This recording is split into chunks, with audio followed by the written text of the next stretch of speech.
నమస్తే. జనగాం నుంచి land issue బాధితులు వచ్చిర్రు.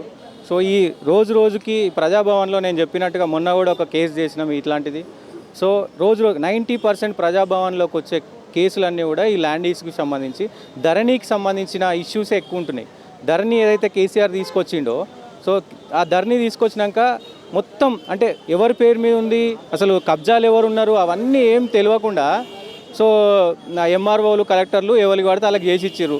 సో చాలా అవకతవకలు జరిగినాయని చెప్పి గత ప్రభుత్వం చేసిందని చెప్పి కాంగ్రెస్ కూడా చెప్పింది. సో భూమాత తీసుకొచ్చి పేదవాళ్ళకి న్యాయం చేస్తారని చెప్పిన ఈ ప్రభుత్వం దాని మీద ఇంతవరకు అసలు దృష్టి పెట్టలేదు. సో చాలామంది బాధితులు అయితే ఇక్కడికి వస్తూ ఉన్నారు, మాట్లాడదాం. సో వాళ్ళ సొంత భూమి అంట, ఇప్పటికి కూడా కబ్జాల వాళ్ళే ఉన్నారంట. సో మాట్లాడదాం. అన్న ఎక్కడి నుంచి వచ్చారు, ఏంది మీ పరిస్థితి? సార్ మేము జనగాం డిస్ట్రిక్ట్ సార్, బచ్చన్నపేట మండల్, పోచన్నపేట గ్రామం సార్. మేము గత పూర్వీకుల నుండి మాదే సార్ భూమి ఇది. వాళ్ళు మా జైంట్ పట్టాలు సార్ ఇవి. అయితే ఆ పట్టాలు ఎవరైతే ముందు నంబర్లో ఉన్నారో పట్టాకాలంలో ఉన్న వాళ్ళు పట్టా చేసుకున్నారు వాళ్ళే. రీసెంట్గా అప్ టు డేట్ వరకు ఈ రోజు వరకు మేమే ఉన్నాం. వాళ్ళు పట్టా చేసుకుని ధరణి జరిగినప్పుడు మరి మీరు వెళ్ళలేదా కలెక్టర్ ఆఫీస్ కానీ ఎంఆర్ఓ ఆఫీస్? అంటే వెళ్ళగా ముందు అప్పటికి చేసేసుకున్నారు వాళ్ళు. మా ఇప్పుడు ఏదైతే మా పెద్దలు వాళ్ళు అమాయకులు సార్, చదువు రాదు. వాళ్ళు ఏదైతే ఆర్ఓఆర్ వచ్చిన ఎకరాల భూమి అనేది మొత్తం ఇది మొత్తం సార్ ఒక 25 acres ఈ ఇష్యూ జైంట్ పట్టా. ఈ సర్వే నెంబర్ 2 సర్వే నెంబర్లు సార్. అంతా వేరే వాళ్ళ పేరు మీదకి అయిపోయిందా? 25 ఎకరాలు 25 ఎకరాల్లో కొంత మా ఇసా ఉంటుంది సార్. దీంట్లో ఆ ఇసాకు అట్లా ఉంటుంది. మా ఏదైతే ఇసా ఉన్నదో వేరే వాళ్ళు పట్టకాలంలో వస్తున్నారు. పట్టకాలంలో వచ్చి రైతు బంధు కానీ క్రాప్ లోన్ కానీ ఇవన్నీ వాళ్ళే లబ్ధి పొందుతున్నారు. మాకు ఒక్క రూపాయి కూడా ఇప్పటి వరకు లబ్ధి పొందలే మేము. మాకేంటంటే మేము కోరేది మాకు న్యాయం జరగాలి సార్. ఎక్కడ ఆర్డీఓ ఆఫీసుకో ఎంఆర్ఓ ఆఫీసుకో ఎక్కడవో న్యాయం జరగట్లేదు. ఏమంటారు మరి? ఏదైతే పట్టకాలంలో ఉన్నారు కదా వాళ్ళని తీసుకురండి, మీకు చేస్తాం. వాళ్ళని ఏమైనా సంప్రదించే ప్రయత్నం చేసిరా? చాలాసార్లు పెద్ద మనుషులలో రాసుకున్న పంచోట్నామాలు, బాండ్ పేపర్లు ఎన్నో ఉన్నాయి సార్. అవన్నీ కాగితాలకే పరిమితం. ఇవి మాకైతే న్యాయం జరగట్లేదు. వాళ్ళు ఏమన్నా మీ కబ్జా మీదకి వచ్చి దౌర్జన్యం చేసే పరిస్థితి లేదు సార్, చేయట్లేదు. వాళ్ళది రికార్డు ఉంది కదా సార్, వాళ్ళు ఇప్పట్లో వస్తలేరు.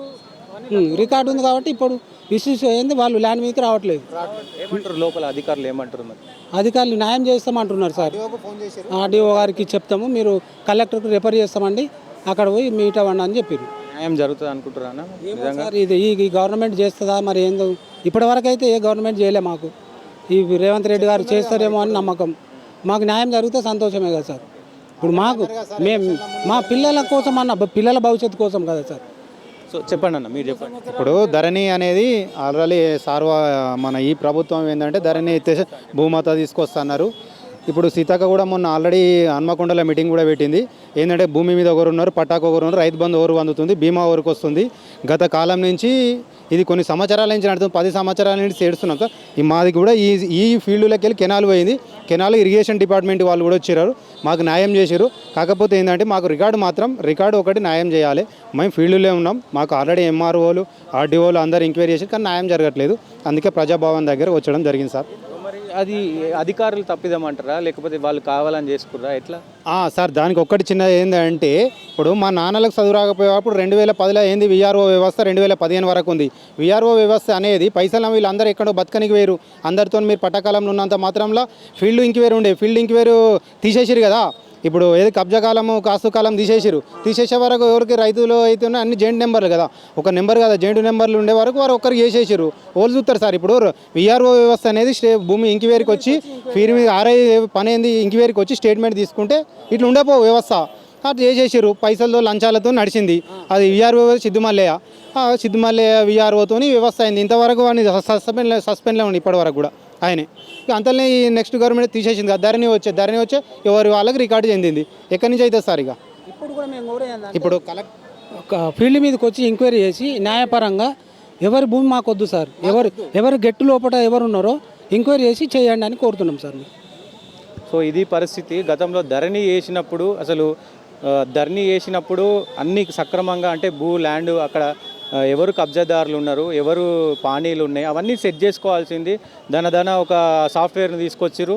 సో ఆ సాఫ్ట్వేర్లు అన్నీ నూకిరు. సో చాలా అవకతవకలు జరిగినాయి. సో ఈ ధరణిని ప్రక్షాళన చేయాల్సిన బాధ్యత ఈ ప్రభుత్వం మీద ఉన్నది. సో భూమాత తీసుకురావాలి, భూమాతలో ఇట్లాంటి పేద ప్రజలకు ఆ న్యాయం జరగాల. సో ఈ ప్రజాపాలనలో ఈ ప్రజాప్రభుత్వంలో న్యాయం జరగాలని ప్రజలు కూడా కోరుకుంటారు. సో అట్లా కోరుకుంటే అది ఇప్పుడు కాదు, ఒక 10 సంవత్సరాలు 100 దండాలు ఉంటాయి కదా ఎవరికైనా కాదు. మనం ఒక్కరం కాదు, అట్లా వేల ఫ్యామిలీలు ఉన్నాయి నష్టపోతున్నాయి. మనం ఒక్కరం కాదు కదా, సమాజం మీద ఎంతమంది వస్తారు ఇవాళ.